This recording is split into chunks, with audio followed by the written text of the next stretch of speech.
So it's just a gorgeous day out today, and I was kind of thinking that I should probably do an intro to my Debunking Climate Change series, explain why I'm interested in it, why I'm going to do it, but I just don't have a ton of time. So, you know, walking out and about and filming this is probably the easiest way to do it. It's a lot of work to put, you know, a video series like that together, to do the research, to make sure you're articulating your points well, and I speak kind of quickly, and some people speak in measured tones, and I'm trying to make it, you know, have the mass appeal, because the goal of this series is to open a dialogue between the skeptic community and between the believing community, and to open that dialogue. Yes, I'm absolutely attacking the hypothesis. Yes, I am. Hand to God, I am.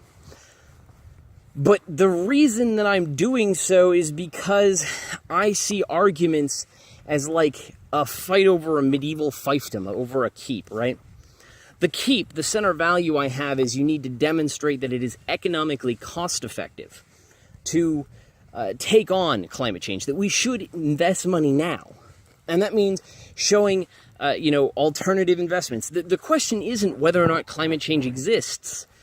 The question is whether or not we should do something about it, whether or not we should just adapt to it as it happens, or whether we should proactively engage it. And before you get to the economics argument, you have to overcome the proof of concept issue, right? You have to demonstrate that you can predict it, that you can detect it, and that you know the magnitude of the effect of CO2 before you can just claim it is and go run off and do an economics analysis. But for whatever fucking reason, this debate is stuck at consensus. It's just stuck there, right?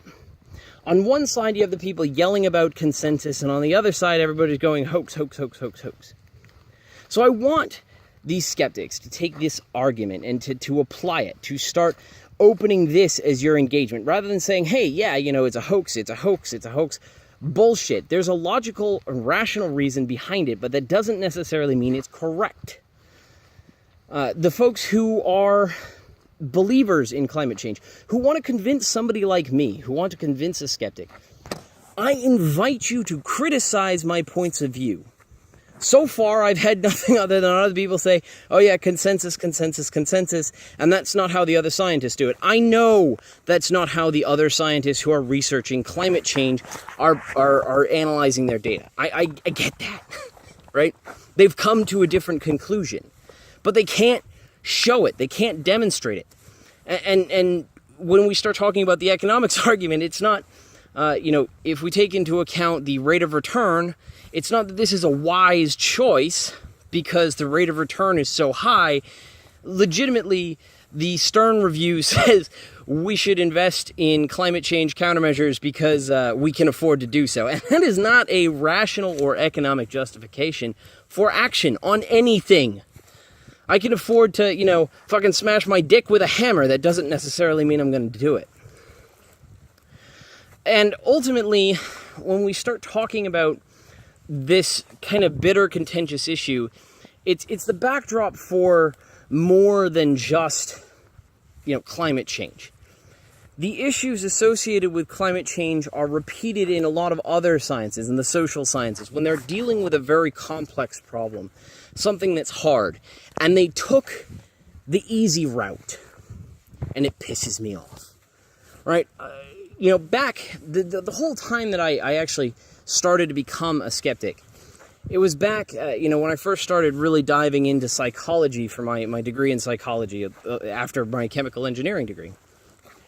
And, you know, I mentioned that my dad presented a whole bunch of evidence as a skeptic. And he said, hey, you know, just look it up yourself. Well, I did. And at that time, I used to believe that science was somewhat sacred. That everybody's out there trying to do their best of jobs. And what I ended up finding with psychology and then finding with climate science was that not all sciences are science. Some of them just kind of make shit up as they go along.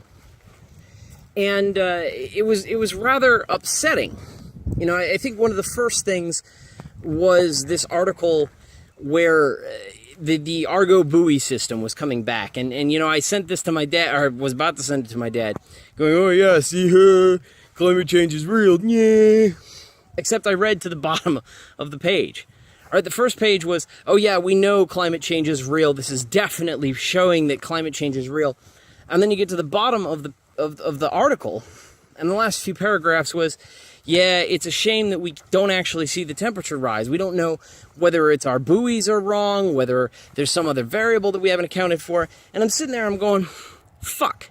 You took a measurement and it was wrong, and you're blaming your multi-million-dollar buoy system? What the fuck is wrong with you people? And it continued from there, right? The next major thing that was kind of a shattering of my belief in climate science was when I found out that between NASA, NOAA, and Hadcroot, there were legitimately 3 organizations that had 3 different computations for the warmest year on record. And this was back around 2006, 2007. I mean, if you're all looking at the same data set, then you should all have the same result. If you're doing post-processing of that data set, then that means that your algorithm is potentially introducing bias or changes or other issues along the way.